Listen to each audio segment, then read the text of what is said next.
நமஸ்தே. ஸ்ரீ பரம்ஜோதி அம்மா பகவான் சரணம். ஆரோக்கிய அற்புதம். என் பெயர் காஞ்சனா கருப்பசாமி. நான் தமிழ்நாட்டின் கன்னியாகுமரி மாநிலத்தில் வசிக்கிறேன். சமீபத்தில் நான் சத்தியலோகத்தில் நடந்த ஒரு ஹோமத்தில் கலந்து கொண்டேன். அந்த சமயத்தில் என் மகள் அங்கு மந்திரம் ஜபம் செய்து கொண்டிருந்தாள்.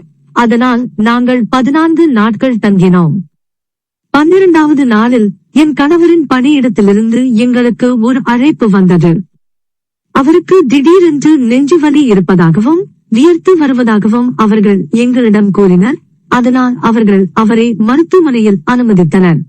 அந்த நேரத்தில் எனக்குள் ஏதோ ஒன்று சொன்னது, எதுவும் நடக்காது. அம்மாவும் பகவானும் கவனித்துக் கொள்வார்கள். நான் பதட்டமடையாமல் அமைதியாக இருந்தேன்.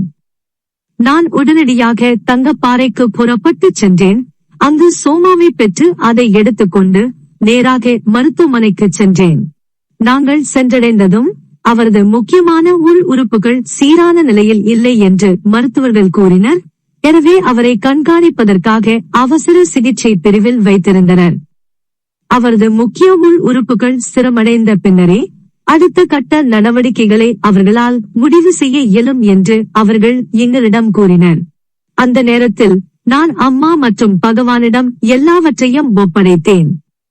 நானும் என் மகளும் மூல மந்திரத்தை உச்சரிக்க ஆரம்பித்தோம். என் கணவருக்கு சோமாவையும் கொடுத்தோம். அற்புதமாக மறுநாளே அவரது முக்கிய உள் உறுப்புகள் சீராகின. எந்த அவசர உதவியும் தேவையில்லாமல் அவரை ஒரு சாதாரண வாகனத்தில் கோவைக்கு பாதுகாப்பாக கொண்டு வந்து அங்கு அவரை அனுமதிக்க முடிந்தது. கோவையில் எல்லாம் சீராக நடந்தது. மருத்துவர்கள் ஆஞ்சியோகிராம் செய்து ஸ்டென்ட் பொருத்தினர். ஆச்சரியப்படும் விதமாக நான் ₹1 கூட செலவழிக்க வேண்டிய அவசியம் ஏற்படவில்லை.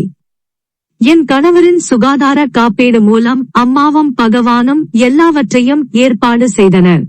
அது மட்டுமல்ல, காப்பீட்டு கோரிக்கை, மருத்துவமனை விதிமுறைகள் மற்றும் அலுவலக ஆவணங்கள் எல்லாம் அம்மாவும் பகவானும் இவை அனைத்தையும் கவனித்துக் கொள்வது போல மிக எளிதாக நடந்தது. அம்மாவும் பகவானும் தான் இதையெல்லாம் நடந்தேறச் செய்தார்கள் என்பதை நான் உண்மையிலேயே உணர்ந்தேன்.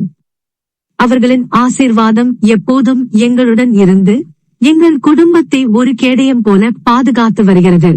அம்மாவுக்கும் பகவானுக்கும் நான் எண்ணற்ற நன்றிகளை தெரிவித்துக் கொள்கிறேன்.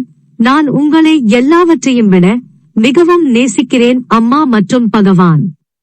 இப்போது என் கணவர் வெறும் 15 நாட்களில் குணமடைந்து விட்டார்.